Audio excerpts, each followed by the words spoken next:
On September 7th, 2025, something extraordinary happened. While observing 3i Atlas during a partial lunar eclipse, astronomers noticed a faint green glow emanating from the object something that should not have been possible. At that point, 3i Atlas was still 600 million kilometers away from the Sun, about 4 times the distance between Earth and the Sun. Yet there it was, glowing with a green luminescence. Spectroscopy soon confirmed what was causing the glow: cyanogen and diatomic carbon compounds typically seen in the comas of comets as they approach the Sun. But here's the catch: comets simply don't start glowing at that distance. They can't. The temperature at 600 million kilometers from the Sun is far too cold for the sublimation of ice. Water ice, carbon dioxide ice, and volatile organic compounds all need solar heat to transform from solid to gas. At 4 astronomical units, AU, there's simply not enough heat for this process to occur. In fact, natural comets remain dormant until they get closer to the Sun, usually within about 3 AU, just inside Mars's orbit where sunlight is strong enough to warm their surfaces and trigger outgassing. 3i Atlas, however, defied this rule. The green glow appeared 58 days ago, far beyond the point where every other comet we've observed would have remained dormant, and the timing was no coincidence. It occurred during a lunar eclipse when Earth's shadow was positioned between the Sun and the Moon, causing unusual electromagnetic conditions in near-Earth space. Whether this was simply a coincidence or a trigger for the glow, we still don't know for sure. What we do know is that the glow is real, and it shouldn't be happening. In this video we'll break down exactly what causes the green glow in natural comets, why the distance of 3i Atlas makes it physically impossible for it to be producing the glow in a natural way, and what it could mean if the glow is coming from something other than solar-heated ice. Whether you consider this an observational error or evidence of something entirely unprecedented, one thing is certain: the green glow began at the wrong time, in the wrong place, and under conditions that challenge everything we know about how comets behave. Let's dive into the details. But before we continue, if you enjoy deep dives like this, don't forget to hit that like button and subscribe. Also, let me know in the comments where you're tuning in from, what time it is there, and whether you believe the timing of the September 7th event was just a coincidence or something more deliberate. The discovery came from the Cerro Tololo Inter-American Observatory in Chile, one of the leading facilities for observing objects in the Southern Hemisphere. Astronomers had been tracking 3i Atlas for several weeks as it moved through the constellation Centaurus, monitoring its brightness and trajectory.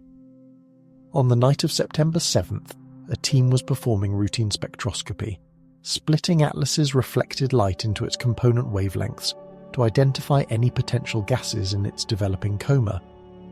Normally, comets show water vapor, carbon dioxide, and trace amounts of more complex molecules as they warm up. The team expected to see nothing. Atlas was simply too far from the Sun for any significant activity. But when the spectrum came in, it revealed something unexpected. Clear emission lines appeared at 388 nanometers and 514 nanometers. These are the characteristic wavelengths of diatomic carbon and cyanogen, the molecules responsible for the green color in comet comas. The lines were faint but unmistakable, distinct peaks above the background noise. The team immediately double-checked their calibration.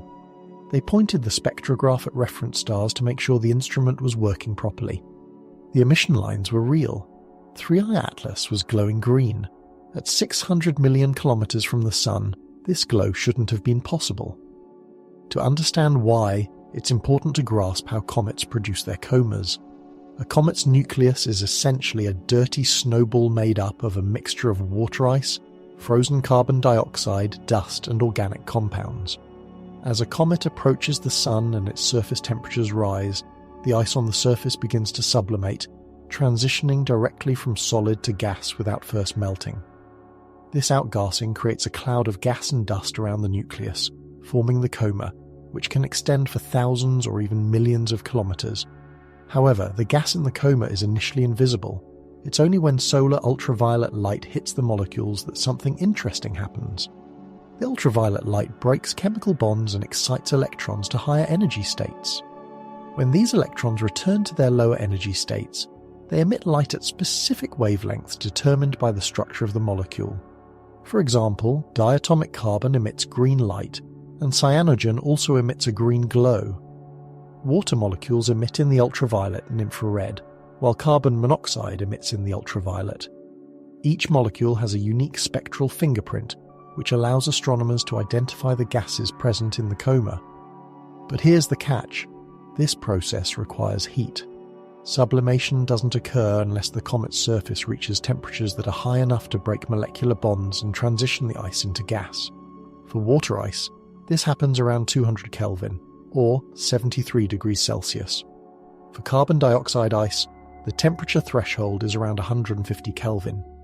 Even more volatile compounds, like carbon monoxide or methane, can sublimate at lower temperatures, but there's still a threshold. Below this point, the ice remains solid and inert. At 600 million kilometers from the Sun, the equilibrium temperature for a dark object is roughly 150 Kelvin. For a bright, icy object with a high albedo, meaning it reflects most of the sunlight, the temperature drops even lower, to around 120 Kelvin or less. These temperatures are far below the sublimation point for water ice, and only barely at the threshold for carbon dioxide ice. While carbon monoxide, one of the most volatile ices found in comets, could sublimate slowly at these temperatures, it doesn't produce visible light. It emits in the ultraviolet range, which wouldn't be responsible for the green glow observed in 3I Atlas. The diatomic carbon and cyanogen molecules responsible for the green emission require more energy to form. These aren't primary components of a comet's ice. Instead, they are products of chemical reactions driven by solar ultraviolet radiation, which breaks apart larger molecules like methane, ammonia, or other organic compounds. These reactions take place in the coma after the gas has already sublimated. For these reactions to occur, intense UV radiation is required. Radiation typically found closer to the Sun, within 3 AU, where sunlight is strong enough to efficiently drive photochemistry. At 4 AU, where 3I Atlas was located on September 7th, the solar UV flux is only 1/16 of what it is at Earth's distance from the Sun. This means that the intensity drops with the square of the distance being 4 times farther, results in 16 times weaker UV radiation. At this much lower UV flux, photochemical reactions that produce diatomic carbon and cyanogen should be extremely slow. The resulting emission lines would be too faint to detect unless the coma was extraordinarily large and dense. But if the coma were that large, we'd expect to see it in images as a fuzzy cloud around the nucleus. Yet, the images of 3I Atlas taken on September 7th showed no extended coma, only a point-like star-like object, with no visible cloud around it. We have a paradox on our hands. The spectroscopy clearly shows the presence of diatomic carbon and cyanogen, molecules that produce the green emission. Yet, the physics tells us these molecules shouldn't be able to form at this distance from the Sun. The imaging also reveals no large coma that could generate the detectable signals. So, what gives? Either our understanding of comet chemistry is flawed, which is highly unlikely given decades of observations of natural comets, or something about 3I Atlas doesn't fit the traditional comet model. Then there's the timing. The green glow wasn't detected before September 7th. Teams had been observing 3I Atlas throughout August and early September, and earlier spectra showed no emission lines. The object was simply reflecting sunlight, like an inert rock, displaying the smooth continuum spectrum typical of asteroids or dormant comets. Then, on September 7th, the emission line suddenly appeared. Within hours, multiple observatories confirmed the detection. By September 9th, the green glow had started to fade, and by September 12th, it was completely gone, with Atlas returning to its dormant state. This rapid onset and decay is highly unusual. Natural comet activity typically builds gradually as the object approaches the Sun. Outgassing begins slowly, increases as the object is heated, peaks near perihelion, and then gradually declines as the comet moves away from the Sun. This process usually takes weeks or months, not hours or days. Atlas's green glow, however, lasted less than a week, spiking suddenly and disappearing just as quickly. This pattern is more in line with a discrete event, a burst of activity triggered by something specific, rather than the steady, gradual warming process that normally drives natural comet outgassing. And then there's the lunar eclipse. On September 7th, the same night the green glow was detected, Earth experienced a partial lunar eclipse. The moon passed through the outer edge of Earth's shadow, the penumbra, causing a subtle dimming visible to observers in the Americas and parts of Europe. Lunar eclipses are not rare, they happen several times a year, and they don't have any direct physical effect on objects hundreds of millions of kilometers away. However, they do create unusual electromagnetic conditions in near-Earth space. During an eclipse, the solar wind, the stream of charged particles constantly flowing from the Sun, interacts with Earth's magnetosphere in ways that differ from normal conditions. The shadow cast by Earth disrupts the flow of these particles, creating pressure variations and electromagnetic fluctuations. These effects are localized to Earth's immediate environment, within a few million kilometers, and shouldn't directly influence an object as distant as 3I Atlas. But some researchers have speculated that electromagnetic waves generated during an eclipse could propagate through the interplanetary medium, potentially interacting with objects far beyond Earth. This idea is highly speculative. There's no established mechanism that could explain how a lunar eclipse could trigger activity on a comet 600 million kilometers away. But the timing is certainly curious. The green glow appeared on the exact night of the eclipse, during the hours when the moon was deepest in Earth's shadow. Coincidences do happen, but given the other anomalies surrounding 3I Atlas, the orbital precision, the chemical composition, the October 3rd data blackout, it adds another layer to the mystery. Avi Loeb commented on the September 7th detection in an interview published on September 15th, noting that the green glow at this distance is unprecedented. No natural comet has ever been observed producing diatomic carbon or cyanogen emissions this far from the Sun. He suggested three possible explanations. First, he proposed that 3I Atlas might have an internal heat source, something generating warmth independent of solar heating, allowing ice sublimation even at low temperatures. Second, Loeb suggested that the green glow might not be from sublimating ice at all, but from some other process, perhaps chemical reactions or light emissions from technological sources. Third, he considered the possibility that the detection could be an instrumental artifact, though this seems unlikely given that multiple independent observatories confirmed the glow. The internal heat source hypothesis is intriguing but raises some problems. Natural sources of heat in small bodies include radioactive decay and tidal heating. On Earth, radioactive decay generates heat in large bodies, where elements like uranium, thorium and potassium are abundant, producing significant warmth over billions of years. However, in a small object like 3I Atlas, estimated to be a few tens of kilometers across, radioactive heating would be negligible. The mass is too small and the surface-to-volume ratio too large. Any heat generated internally would radiate away into space almost immediately. Tidal heating occurs when a body is stretched and compressed by the gravitational forces of a nearby massive object. For example, Jupiter's moon Io is volcanically active because Jupiter's gravity creates tidal bulges that flex the moon's interior, generating friction and heat. But 3I Atlas is in interstellar space, far from any planet or star massive enough to create such tidal forces. Therefore, tidal heating can be ruled out as a potential source. So if 3I Atlas has an internal heat source, it's not from any natural processes we recognize. This leads us to consider technological sources as a potential explanation. Machines generate heat. Power systems, whether nuclear, chemical or something more exotic, produce thermal energy. If 3I Atlas is a spacecraft or probe, its internal systems could be warm enough, even at 4 AU, to allow ice on the surface, or in vents to sublimate, creating the observed green emission. While this is speculative, it fits the data better than the natural explanations. A spacecraft venting gas for propulsion or thermal regulation could produce the green glow, especially if the gas contains carbon compounds that emit at 308 and 514 nanometers when exposed to sunlight. The fading of the glow after September 7th also supports this idea. If the emission came from a deliberate venting event, it would start suddenly, last for a defined period, and then stop when the venting ended. Natural outgassing doesn't behave like this. Once sublimation begins, it continues as long as the surface remains warm.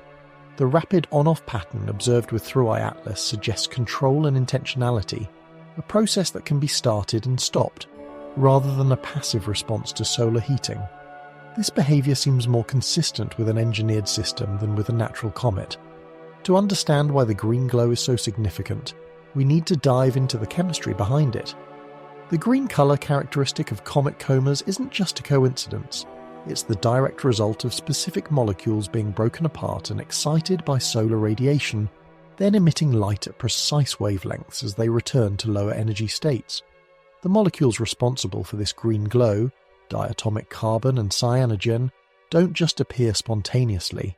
They require very specific conditions, temperatures and energy inputs that, as we'll see, weren't present where Third Eye Atlas was on September 7th. Let's start with diatomic carbon, or C2. This molecule consists of two carbon atoms bonded together, and it's not something you come across often in everyday chemistry. On Earth, C2 is highly reactive and quickly combines with other elements, so it's rarely encountered. But in the cold vacuum of space, particularly in a comet's coma, C2 can exist long enough to emit light. It forms when larger organic molecules, things like methane or more complex hydrocarbons, are broken apart by ultraviolet radiation from the sun. The UV photons carry enough energy to break chemical bonds, releasing individual carbon atoms, which then pair up to form C2.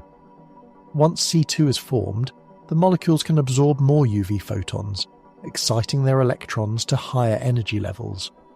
When those excited electrons return to lower energy states, the molecule emits light at 514 nanometers green light that's visible to the human eye. This emission is known as the Swan band system, named after the Scottish physicist William Swan, who first identified it in the 19th century while studying comet spectra. Almost every bright comet develops a green coma as it approaches the sun, and this green colour is primarily due to C2 emission. Cyanogen, Cn, is chemically similar to diatomic carbon C2, but it has some important differences. It consists of a carbon atom bonded to a nitrogen atom, and like C2, it also forms from the breakdown of larger molecules. In comets, the parent molecules for Cn are typically hydrogen cyanide, or other organic compounds containing carbon-nitrogen bonds. When solar UV radiation breaks these larger molecules apart, Cn radicals are released. These radicals are called radicals because they are highly reactive, with unpaired electrons that make them chemically unstable. However, in the low-density environment of a comet's coma, Cn radicals can survive long enough to emit light. Cn emits strongly at 398 nanometers in the violet part of the spectrum, and also has weaker emission bands in the red. The combination of Cn's violet emission and C2's green emission gives comet comas their characteristic blue-green appearance. The exact shade of this colour depends on the ratio of C2 and Cn molecules present, which in turn is influenced by the comet's composition and the amounts of each parent molecule that are frozen into the comet's ice. But here's the crucial point. Both C2 and Cn require parent molecules to exist first. You need methane, ammonia, hydrogen cyanide, or complex organic compounds frozen into the comet's ice. Then, you need those ices to sublimate, releasing the parent molecules into the coma as gas. Finally, intense UV radiation from the sun is required to break apart those parent molecules, creating C2 and Cn. This is a multi-step process, and each step has its own energy requirements. Sublimation requires heat. The parent molecules, typically frozen into water ice or carbon dioxide ice, won't escape unless the ice warms up enough to transition from solid to gas. For water ice, the sublimation temperature is around 200 Kelvin. For carbon dioxide ice, it's lower, around 150 Kelvin. For more volatile ices, like carbon monoxide or methane, sublimation can occur at temperatures below 100 Kelvin. However, even the most volatile cometary ices require some amount of heating, some energy input to start the outgassing process. At 600 million kilometers from the Sun, the equilibrium temperature of a comet's nucleus is extremely low.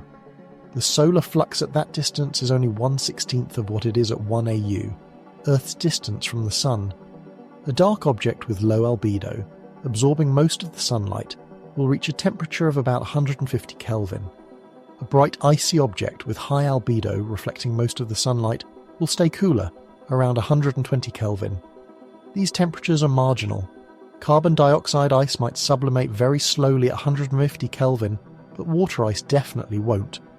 And the organic compounds that serve as parent molecules for C2 and Cn are typically locked in water ice, so they won't sublimate unless the water ice does.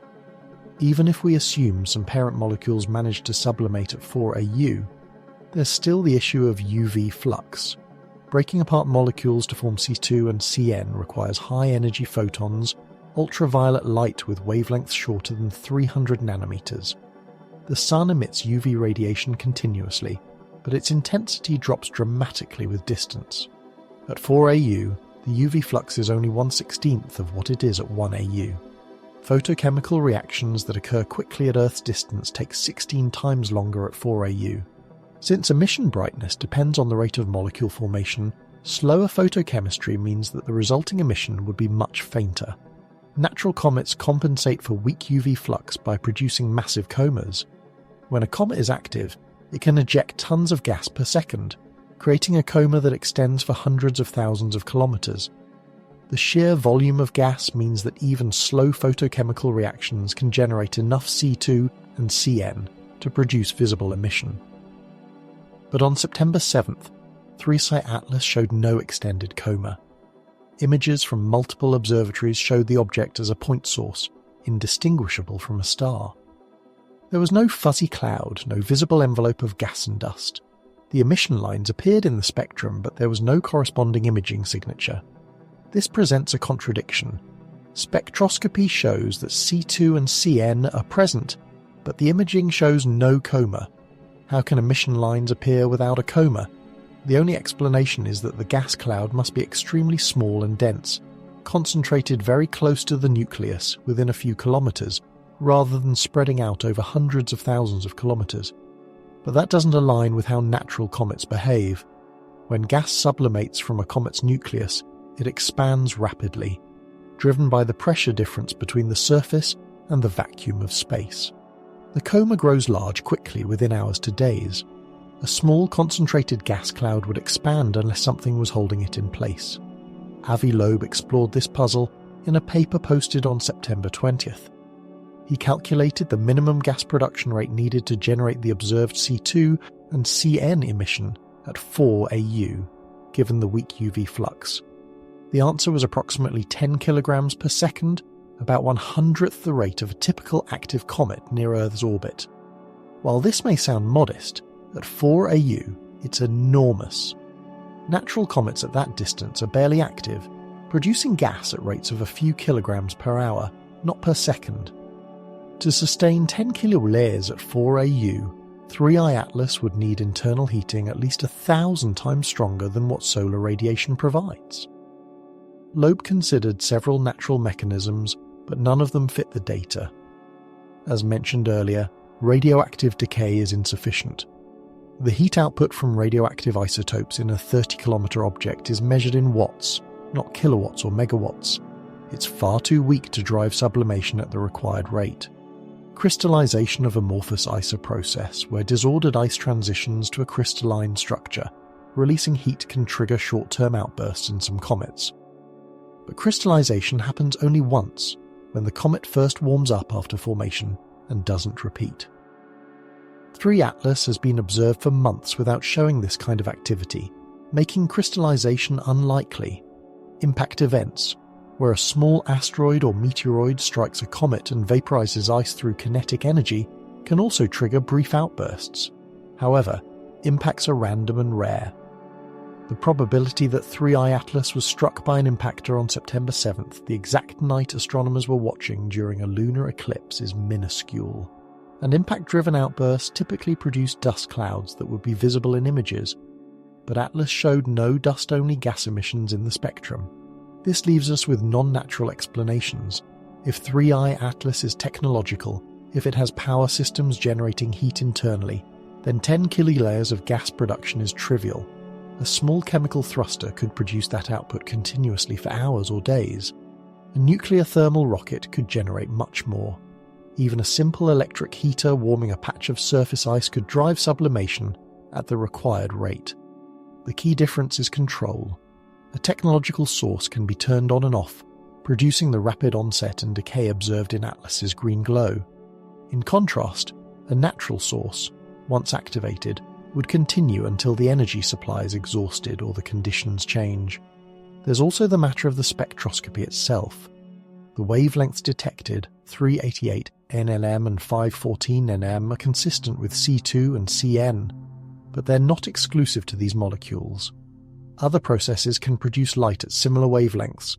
Certain types of chemical propulsion, involving reactions with nitrogen and carbon compounds, can emit in the green and violet parts of the spectrum. Plasma discharges, electrical arcs passing through gas can, excite molecules and produce emissions across a broad range of wavelengths, including green and violet. If 3I Atlas is venting propellant or generating plasma for some purpose, the spectroscopic signature could mimic natural comet emissions, even though the underlying process is completely different.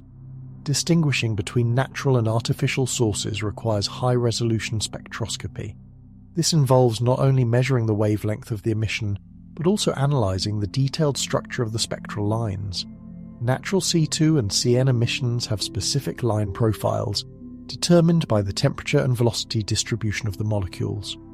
Artificial sources such as combustion or plasma might produce broader lines or additional features that could reveal their non-natural origin. The September 7th observations were conducted with moderate-resolution spectrographs. While these were sufficient to identify the general wavelengths, they weren't detailed enough to analyse the line profiles with precision. Higher-resolution follow-up observations could help resolve this ambiguity, but by the time proposals were submitted and telescope time was allocated, the emission had already faded and 3I Atlas had returned to its dormant state. The thermal physics also create problems for the natural comet hypothesis. Let's assume, generously, that 3I Atlas's surface reached 150 Kelvin on September 7th due to solar heating. At that temperature, carbon dioxide ice would sublimate slowly, releasing gas that carries parent molecules into the coma, where UV radiation can break them apart. However, 150 Kelvin isn't warm enough for water ice, which is where most organic compounds are stored in comets. These organics are mixed into the water ice matrix and they don't sublimate unless the water ice does. So even if carbon dioxide is outgassing, the parent molecules needed to produce C2 and Cn shouldn't be present in significant quantities. There are more exotic scenarios that could involve subsurface reservoirs of volatile ice pockets of pure methane or ammonia ice buried beneath the surface that could sublimate without requiring the water ice to sublimate first. However, these scenarios require specific internal structures and layered compositions, conditions that aren't typical of natural comets formed in the early solar system. While they're theoretically possible, each additional requirement, each special condition needed to make the natural explanation work makes it less plausible. By comparison, the technological explanation becomes more attractive. The September 7th detection also challenges the trajectory narrative. If 3 Atlas is a natural comet, it should behave like other natural comets remaining dormant at large distances and activating predictably as it approaches the Sun. But 3 Atlas activated early, far beyond the normal threshold, and then deactivated just as quickly. This behaviour suggests that the object isn't passively responding to solar heating. Instead, it's doing something else, something that resembles comet activity, but operates on a different schedule, driven by different processes. The September 7th detection didn't occur in isolation.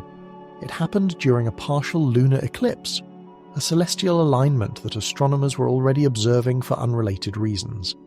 And that timing, that coincidence of 3I Atlas's green glow appearing on the exact night when Earth's shadow crossed the moon raises questions about whether the two events were connected or if we're simply looking at pure chance, stacked on top of all the other improbabilities surrounding this object. Lunar eclipses are common. They occur whenever the moon passes through Earth's shadow, which happens several times a year when the orbital geometry aligns correctly. The September 7th eclipse was partial, meaning only a portion of the moon entered Earth's umbra, the darkest central part of the shadow. most of the moon passed through the penumbra, the outer fuzzy edge where sunlight is only partially blocked.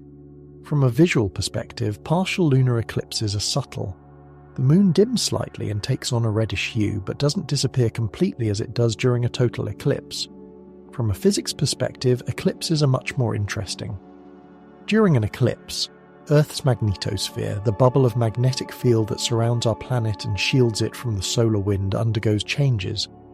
The solar wind, a stream of charged particles mostly consisting of electrons and protons, flows outward from the Sun at speeds of 400 to 800 kilometers per second. When these particles encounter Earth's magnetic field, they are deflected around the planet, creating a teardrop-shaped cavity with the blunt end facing the Sun and a long tail stretching away on the night side. When the moon passes through Earth's shadow during an eclipse, it also passes through the magnetotail, the elongated part of Earth's magnetosphere that extends away from the Sun. The magnetotail contains trapped particles, regions of compressed plasma, and magnetic field lines that are stretched and twisted due to the interaction between Earth's magnetic field and the solar wind.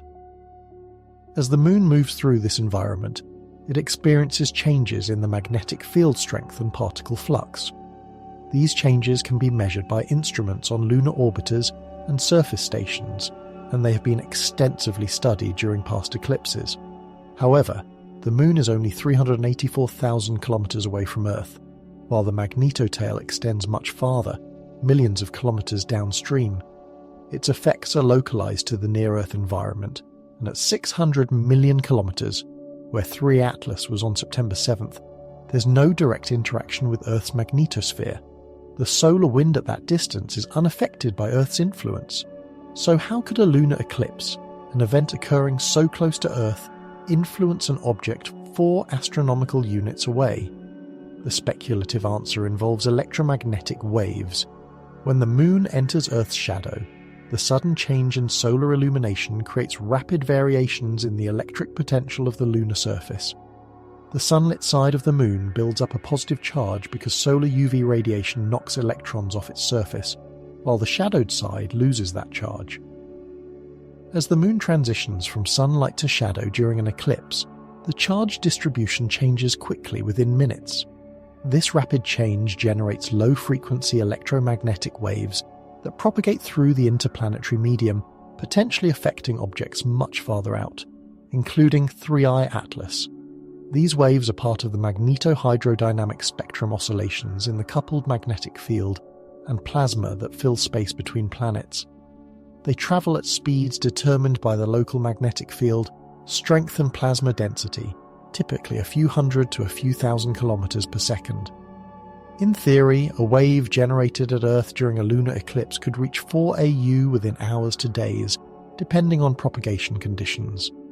While the wave would be weak by the time it arrived, attenuated by spreading and interaction with the interplanetary medium, it might still be detectable by sensitive instruments. Could such a wave trigger activity on 3I Atlas? This is where the hypothesis becomes highly speculative. If 3I Atlas is a technological object with sensors monitoring the electromagnetic environment, it might detect the wave and interpret it as a signal of interest, prompting a response. Alternatively, if Atlas has systems that are vulnerable to electromagnetic interference, the wave could trigger unintended activation, a malfunction or automatic response to unexpected input. These scenarios would require 3I Atlas to be technological and have specific design features that make it responsive to electromagnetic waves, but they're not physically impossible. The natural comet interpretation faces significant challenges with the eclipse timing. There's no known mechanism by which electromagnetic waves could trigger ice sublimation. Ice sublimates when it's heated, not when exposed to radio waves or low-frequency oscillations. One might argue that the wave could deposit energy into the nucleus if it couples to charged dust grains, or induces currents in subsurface ice containing dissolved salts, but these effects would be extraordinarily weak, far too weak to drive the observed gas production. The timing coincidence, if the eclipse and the green glow are unrelated, only adds to the growing list of improbabilities surrounding 3I Atlas. Avi Loeb addressed this eclipse timing issue in his September 20th paper. He calculated the probability of 3I Atlas producing a detectable emission outburst on any given night, assuming that outbursts occur randomly with a certain average frequency. Then he calculated the probability that such an outburst would coincide with a lunar eclipse. The answer depends on assumptions about how often Atlas produces outbursts, a question we can't answer definitively since we've only observed one.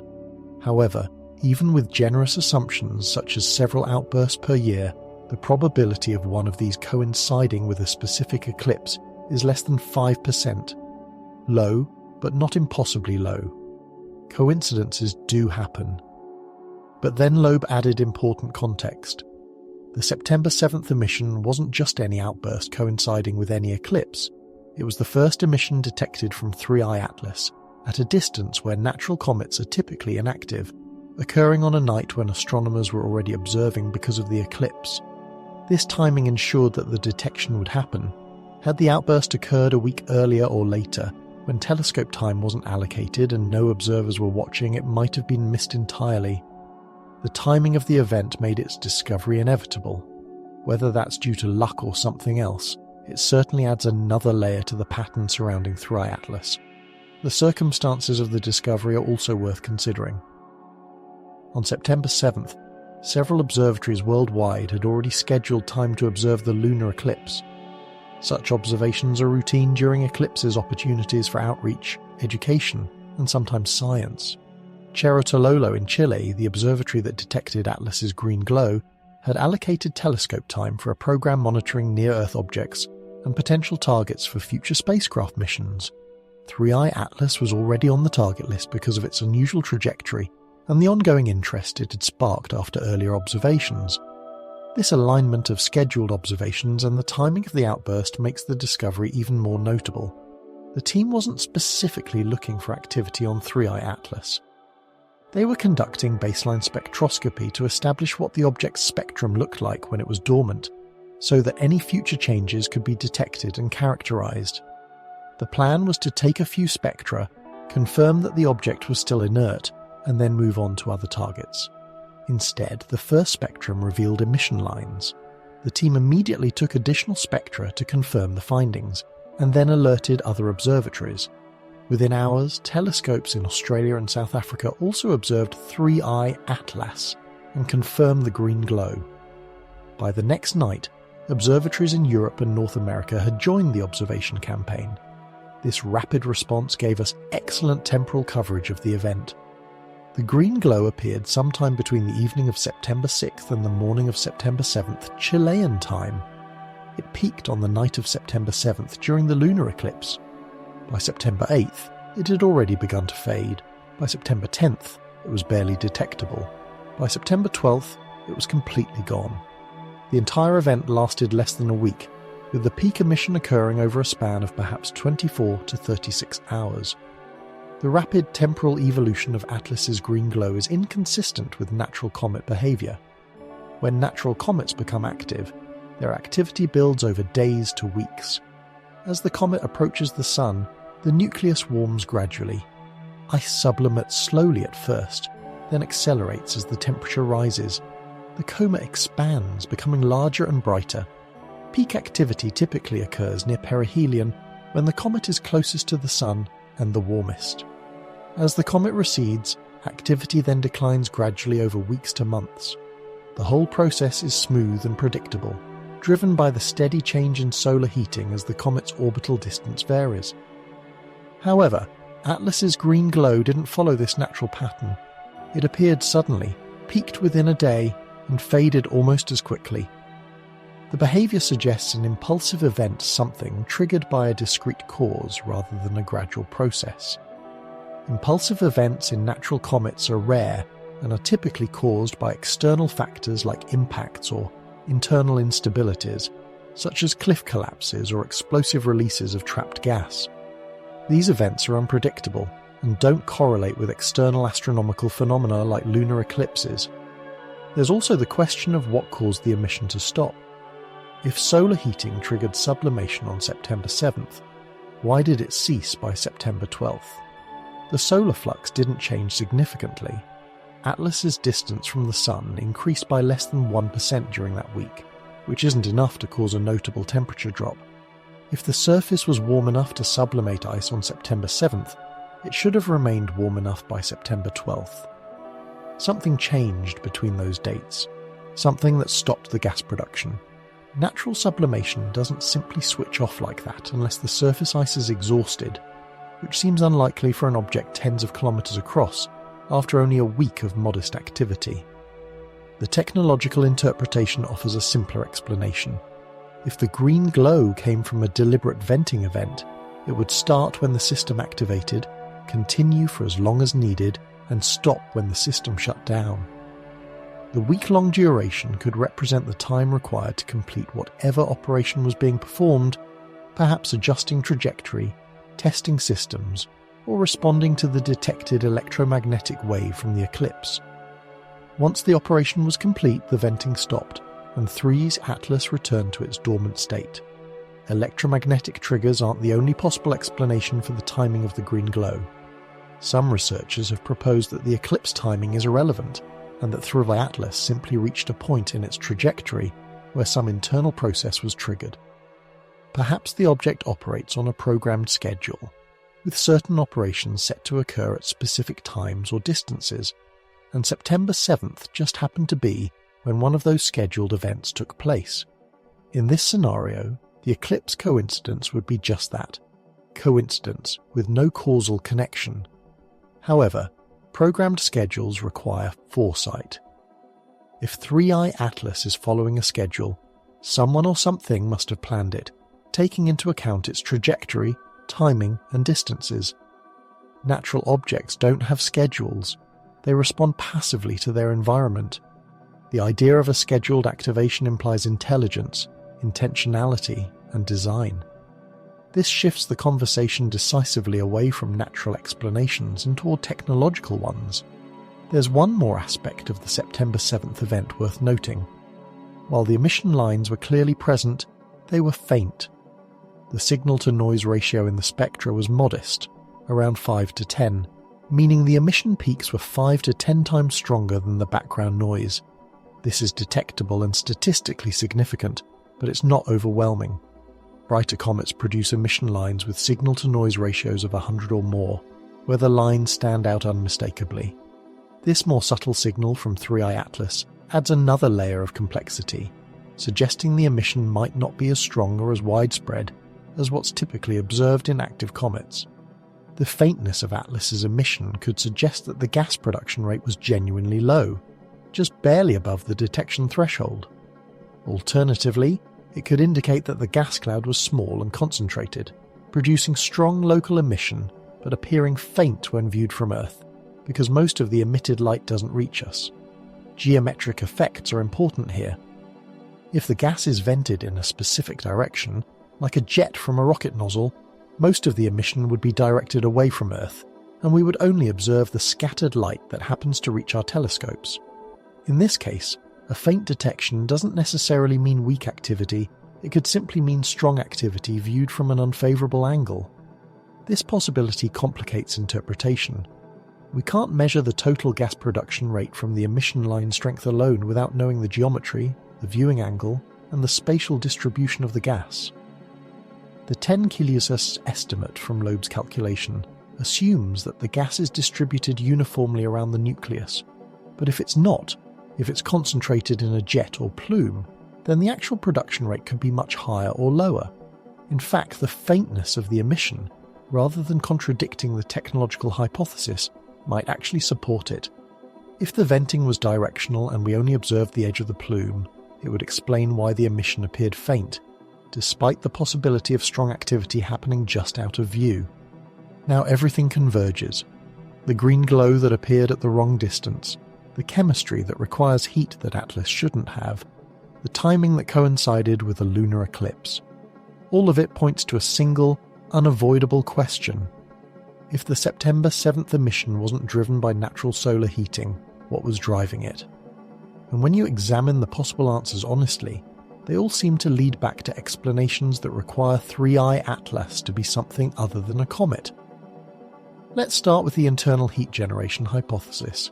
If 3i Atlas has a heat source independent of solar radiation, it could warm the surface ice enough to trigger sublimation even at 4 AU, where sunlight is weak. The question is, what kind of heat source could persist in a small body for the time required? Natural heat sources are limited. Radioactive decay is the primary one, but as we've discussed, it's insufficient. A 30-kilometre object doesn't have enough mass to generate significant heat from uranium, thorium and potassium decay. To generate enough heat, you would need concentrations of radioactive elements far higher than anything found in natural solar system materials. There are exotic scenarios involving short-lived radioactive isotopes, such as aluminum-26 or iron-60, which decay rapidly and produce intense heat for a few million years after formation. These isotopes powered heating in the early solar system, melting the interiors of asteroids and allowing differentiation into cores and mantles. However, these isotopes decayed away billions of years ago. Any object formed in our solar system no longer has significant quantities of short-lived isotopes, while an interstellar object could theoretically be younger formed recently in another star system where supernovae injected fresh isotopes into the protoplanetary disk. The probability of such an object reaching us is vanishingly small. Even if it did, heating from short-lived isotopes would be continuous, not the on-off pattern observed in 3I Atlas. Chemical energy is another possibility. Some asteroids contain minerals that can undergo exothermic reactions, releasing heat when they interact with water or other substances. Serpentinization. The reaction of water with olivine-rich rock generates heat and has been proposed as a heat source for some icy moons. However, serpentinization requires liquid water, which doesn't exist in small, cold bodies like 3I Atlas. The surface temperature at 4 AU is far below freezing, and there's no mechanism to melt ice without an external heat source. To create the conditions for serpentinization, you would need heat, meaning it can't be the original heat source. It's a circular problem. That leaves us with technological heat sources power systems.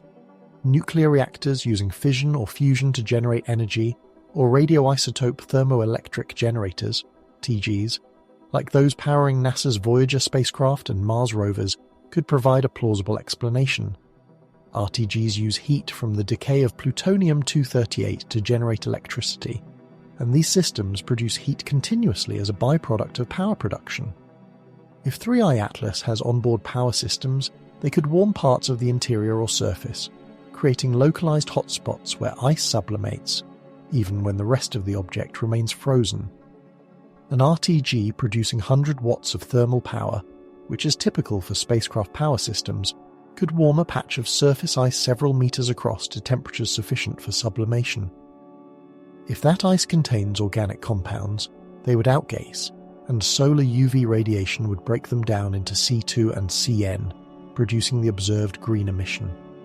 The system could be turned on and off, explaining the rapid onset and decay of the emission.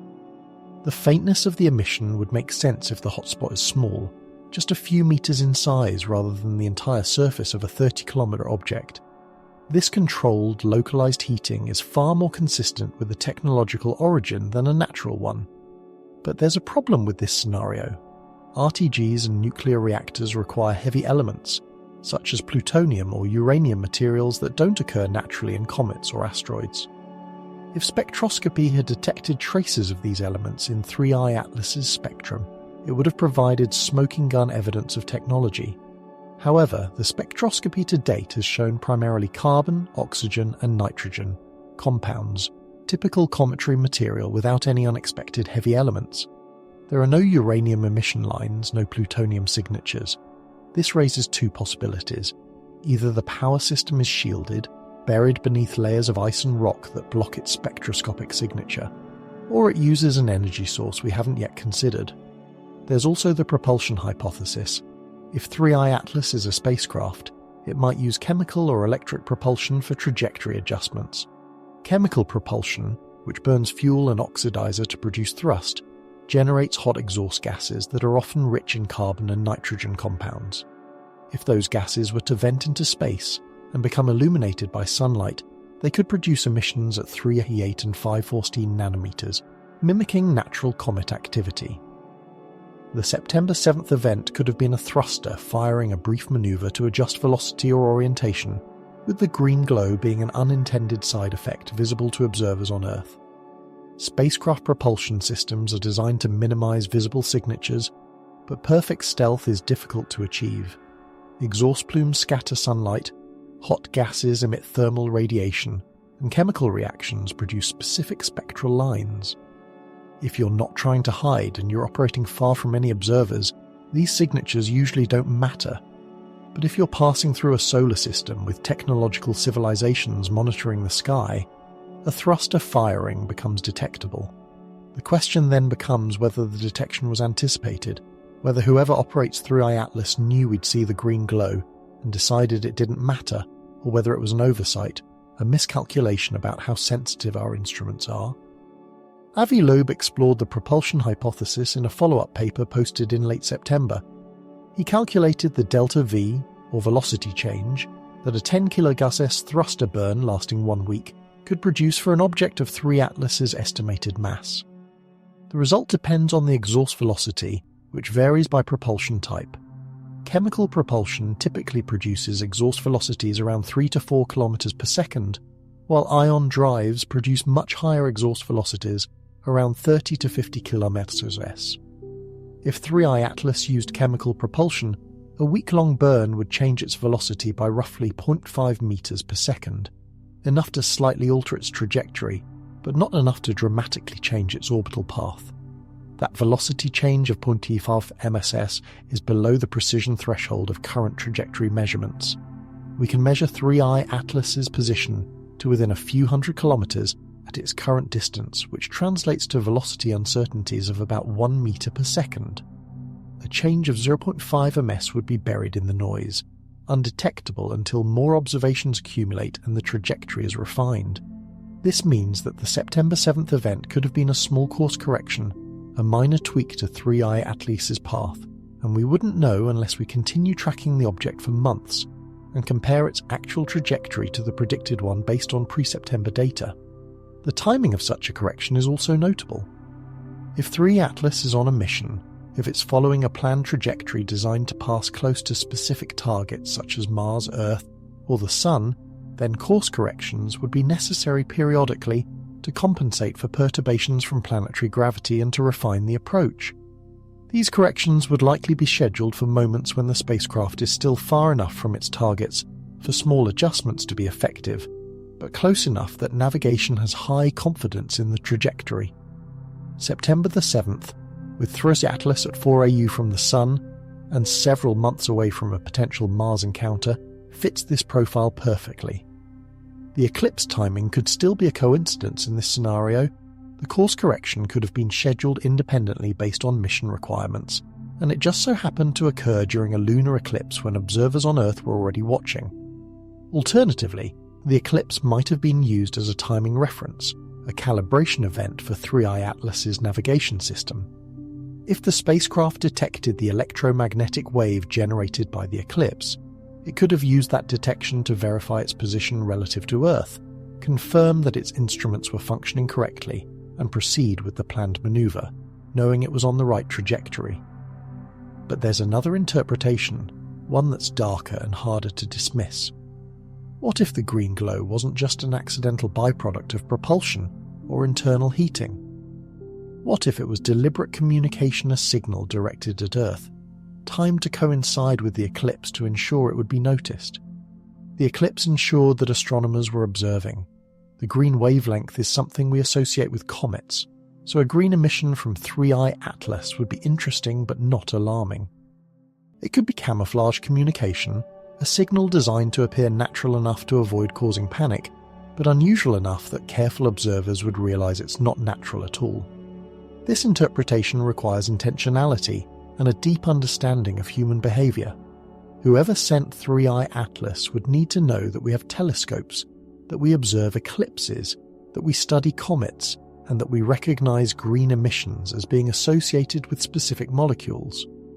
They would need to time the signal to coincide with the eclipse, which requires knowledge of Earth's orbital position and the Moon's orbital position in advance. All of this points toward an actor with significant knowledge of our solar system and our civilization knowledge that could have been gained either through long-term observation or from having visited before. If the signal interpretation is correct, the next question is, what does the signal mean? Was it a greeting? A test to see if we're paying attention? A warning? With only a single data point, a one-time emission event lasting a week, there's no way to decode a message. We would need repeated signals, patterns, or variations in wavelength or intensity to carry information. The September 7th event, if it was indeed communication, was simple. It said, "I'm here, I'm unusual, notice me." Whether additional signals will follow depends on what 3 Atlas's mission is and what response, if any, its operators expect from us.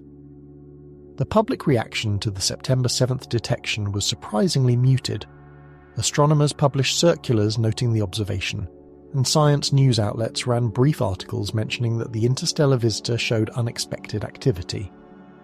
But there was no widespread attention, no viral social media discussions, and no government statements. Most people didn't hear about it, and those who did likely assumed it was a minor scientific curiosity, a comet doing something slightly unusual but nothing paradigm-shifting. The framing was careful and professional, presenting the observation as interesting but not necessarily significant. This muted reaction might be exactly what whoever operates 3i Atlas wanted. If the goal is gradual acclimation, getting humanity used to the idea that this object is strange without triggering panic or premature conclusions, then the September 7th signal succeeded. It's on the record. Astronomers know about it. The data exists, but it hasn't dominated public consciousness, which means there's still time for follow-up observations, for patterns to emerge, and for coordinated disclosure if governments decide it's appropriate. Or perhaps the muted reaction disappointed them. Maybe they expected more attention, more analysis, more attempts to communicate back. The green glow was faint, easily missed if you weren't looking carefully. Perhaps future signals will be brighter, more obvious, harder to ignore.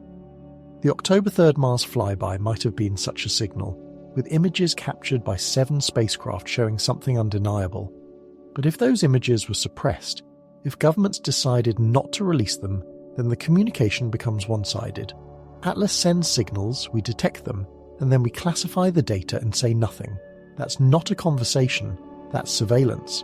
The December timeline becomes critical once again. 3i Atlas re-emerges from solar conjunction in late November, and by mid-December, ground-based observatories will have clear views. If another emission event occurs, if the green glow reappears, or if something new happens like spectral lines at different wavelengths, brightness changes, or any other unusual phenomenon, it will be detected. And at that point, the pattern will become undeniable. One event in September could be an anomaly, but 2 events, separated by months, especially if the second occurs at a time or distance equally improbable for natural comets, establishes a pattern. And patterns require explanations. The explanations will force difficult conversations. If you've stayed with this journey through comet chemistry, electromagnetic triggers, and the implications of signals disguised as natural phenomena, consider liking and subscribing for more deep dives into the mysteries that might be attempts at contact. Share your thoughts in the comments about whether you think the September 7th green glow was physics breaking down or someone saying hello. The emission lines are archived. The data sits on servers at Cerro Tololo, at observatories in Australia, South Africa and Europe. It's real, it's unexplained, and whether it's the last anomaly or the first signal in a longer conversation, we'll know soon enough. 3i Atlas is still approaching. More observations are scheduled, and every time we point a telescope at this object, we're either doing science or we're listening. Maybe both. Sweet dreams.